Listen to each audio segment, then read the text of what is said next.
Oh ouais, des croissants demain. Mais c'est si gentiment proposé, merci, c'est un amour.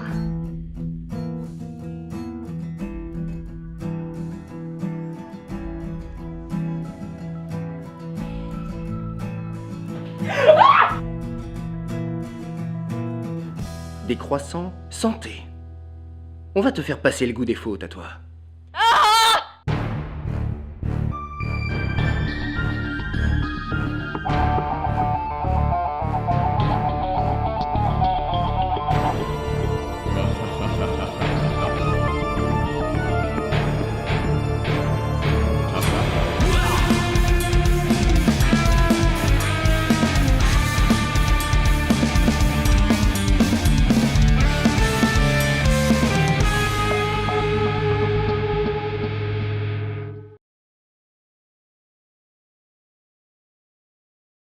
Salut mes loukoums, j'espère que vous avez l'estomac bien accroché, car aujourd'hui on va cerner c'est quoi le problème dans l'orthographe du son en.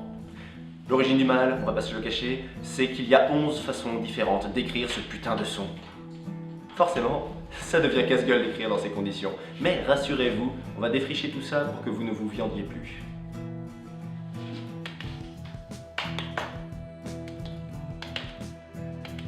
Putain, vous êtes que... Calme-toi, calme-toi. Tu la fermes et t'écoutes. C'est bien. Les deux façons les plus simples d'écrire le son en, on va parler de graphie à partir de maintenant, sont AN et EN. Vous pouvez la retrouver aussi bien à l'initiale des mots, comme dans encre, que en position médiane, comme dans balance ou scaphandre. Par contre, en finale de mots, ça devient un peu plus complexe. La graphie AN, que vous pouvez retrouver dans des mots comme écran ou divan, forme le son en. Par contre, la graphie EN, que vous pouvez retrouver dans des mots comme rien, bien, ben, chien, donne le son 1, qui n'est pas celui que vous voulez écrire, ni prononcer. Dans ce cas, il vous suffit de corriger en fonction de ce que vous connaissez à l'oreille. Tu veux rire? Il n'existe aucune règle pour savoir s'il faut écrire le A ou le E. Bandé pourrait s'écrire B-A-N-D-E-R ou B-E-N-D-E-R, ce serait pareil, tout le monde s'en fout. Il n'y a aucune règle. C'est de l'orthographe, pure et dure, tout ce qu'il y a de plus... méchant. L'une des rares choses qu'on peut noter, à la limite, et qui fait partie des premières choses qu'on apprend des gamins, c'est que devant le M, le B et le P, le son en s'écrit toujours avec un M.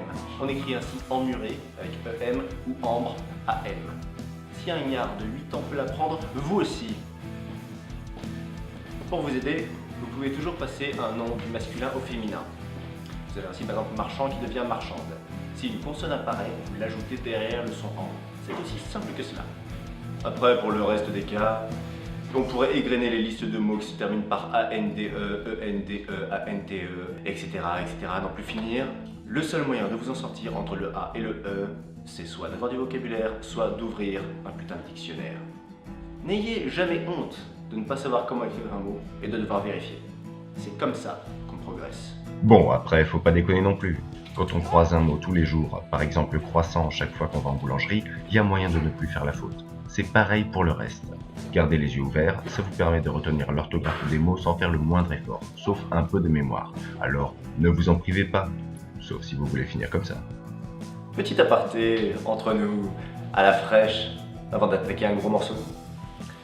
Les graphies AND comme gland, ANG comme sang, ANC comme blanc ou AON comme temps ou pan sont des graphies rares. Puisqu'elles sont exceptionnelles, traitez-les comme telles, n'en foutez pas partout. Si vous avez un doute, déclinez le mot sous une forme lexicale proche. Gland donne ainsi glandé, sang donne sanguin, blanc donne blanche, et pourtant et pan... J'ai pas trouvé, parce qu'il y en a pas. Mais bref, vous avez compris l'idée. Si une consonne apparaît au moment de décliner le mot, ajoutez-la. Tout ce qu'on a vu est avant tout valable pour les noms, mais il existe d'autres cas où le son en peut vous emmerder. J'ai nommé les graphies ENT et ANT.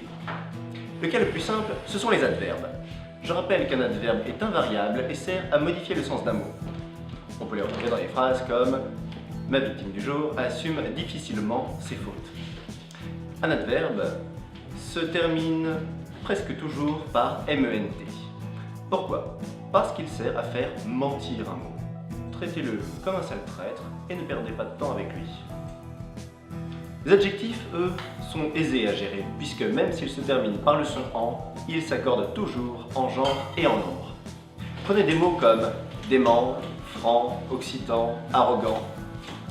Si vous les passez du masculin au féminin, le plus souvent en ajoutant un E à la fin, vous voyez apparaître une consonne finale. C'est un changement de genre, tout ce qu'il y a de plus précis et chirurgical. Un homme chiant devient ainsi une femme chiante.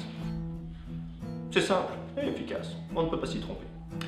Faites très attention aux verbes qui se terminent par endre, comme pendre ou répandre. Il n'y a qu'un seul moyen de savoir si c'est le E ou le A que vous devez employer, c'est de connaître leur infinitif.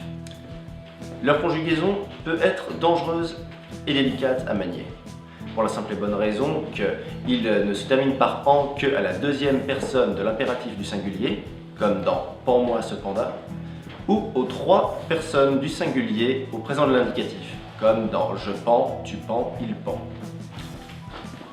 Ce sont des verbes du troisième groupe.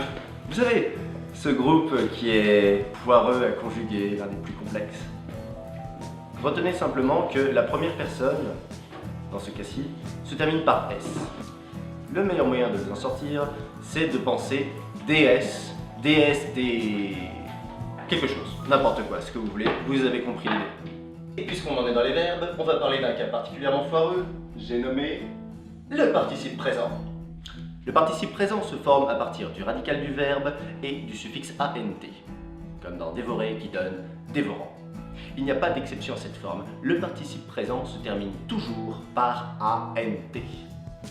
On le retrouve sous deux formes grammaticales différentes, soit comme verbe, soit comme adjectif verbal. Lorsque le participe présent est employé en tant que verbe, il est invariable. C'est sa forme de base que vous trouverez dans n'importe quel bécherel digne de ce nom, comme aimer qui donne aimant. Il marque une action ou un état passager du sujet. On peut le remplacer par le même verbe à un mode personnel précédé de qui, ce qui donne par exemple baisant, qui signifie qui baise. Le participe présent est souvent accompagné d'un complément, ce qui nous donne quelqu'un baisant ta mère, qui signifie quelqu'un qui baise ta mère. Alors certainement ta mère est très douée, mais puisque l'amour n'est pas éternel, c'est un état éphémère qui sert donc en tant que verbe.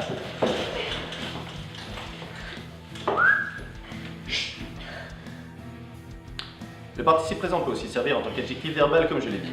Il marque alors un état ou une qualité qui, elle, est durable cette fois. Exemple, un alcoolique bedonnant ou des camés flippants.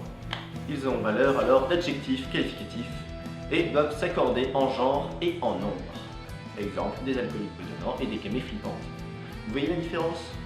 La distinction entre la forme verbale et l'adjectif verbal, c'est en quelque sorte la lutte entre l'éphémère et le permanent. Comme quoi, la grammaire, parfois, ça peut confiner à la folie. Quoi qu'il en soit, si vous faites un minimum d'efforts, vous avez moyen de vous en tirer à bon compte avec l'orthographe du en. Pour m'assurer que vous maîtrisiez correctement le sujet, voici le mnémotechnique du jour. Les apparences sont trompeuses.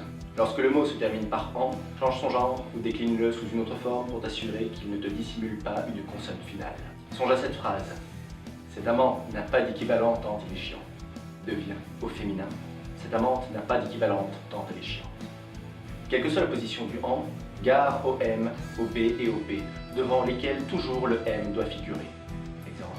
L'ambiance empire dans l'ambulance qui t'emmène. Démembré. Attention, les formes rares n'ont pas à popper de nulle part. Exemple. L'étang de l'étang forme les rangs pour attaquer le banc, où sommeille le pan. Garde à l'esprit qu'un adverbe toujours te mentira. Il se termine par M-E-N-T. Songe à vraiment. Vous mentez terriblement. Quant au participe présent, cette saleté, c'est l'antéchrist. Il se termine toujours par A-N-T. Il ne s'accorde en genre et en nombre que quand il sert d'adjectif. Exemple, le terrifiant démon enseignant le vice, qui devient la terrifiante démone enseignant le vice. Pour tous les autres cas, ouvrir un dictionnaire t'évitera les impairs, car quand on écrit, mieux vous bouffer le dictionnaire que de l'avoir dans le cul. Mais tout ça pour un croissant! L'orthographe, c'est comme la pâtisserie. Pour bien le maîtriser, il faut l'incorporer.